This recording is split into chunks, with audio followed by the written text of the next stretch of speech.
The F-16 fighter is the one that Ukraine desires the most because of the versatility. Pilots could execute both combat missions and bolster air defense. Yuri Ignat, who stands as a spokesperson and representative of the Ukrainian Air Force, stated in a briefing that the pilots would master the aircraft within a few weeks.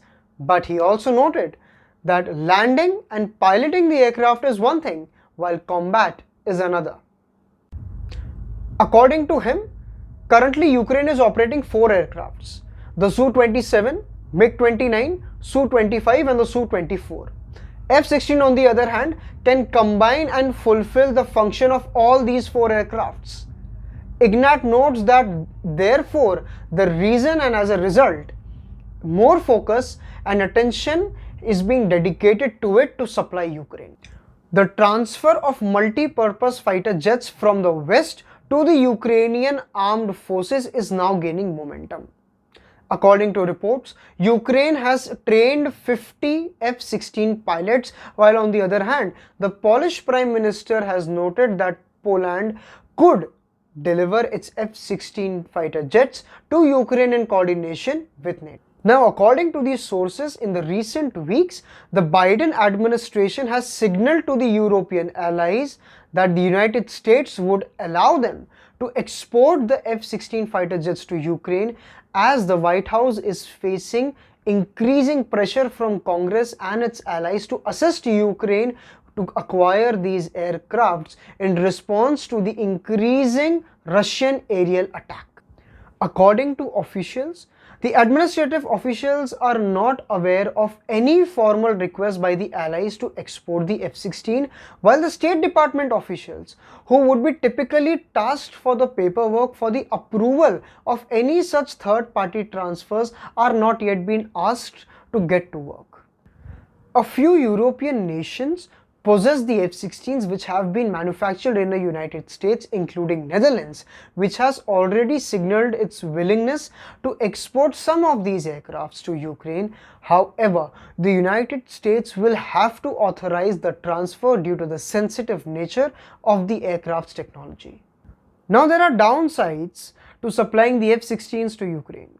A Rusi expert noted that the F-16s are so delicate that they need an air base to be prepared for them. The expert also noted this observation in one of the podcasts, that the Russian military will uncover the airport's renovation as soon as Ukraine begins. The F-16s have huge air intake underneath their nose that draws in everything on ground.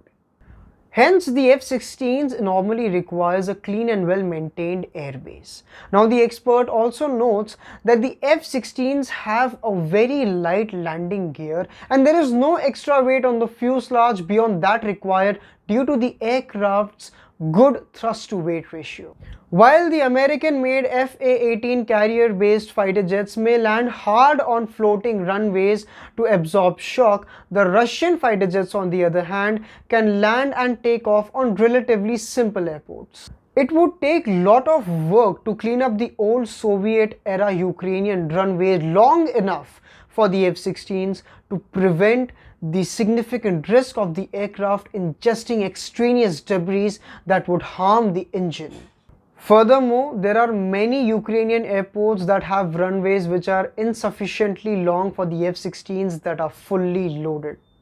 According to the expert, whether if it's resurfacing or extending the runways, it is obvious that there is no way to escape the Russian military satellites and the informants which Moscow has deployed on ground. Now, although the Ukrainian Air Force is inferior to that of Russia with regards to the number of fighter jets, air-to-air missiles and technology, Ukraine has proven by its action that it's both resilient and resourceful. However, the Ukrainian air combat power yet does not pose a serious threat to Russia is the reason why Russia is not using its limited long-range missiles to bomb the Ukrainian air bases.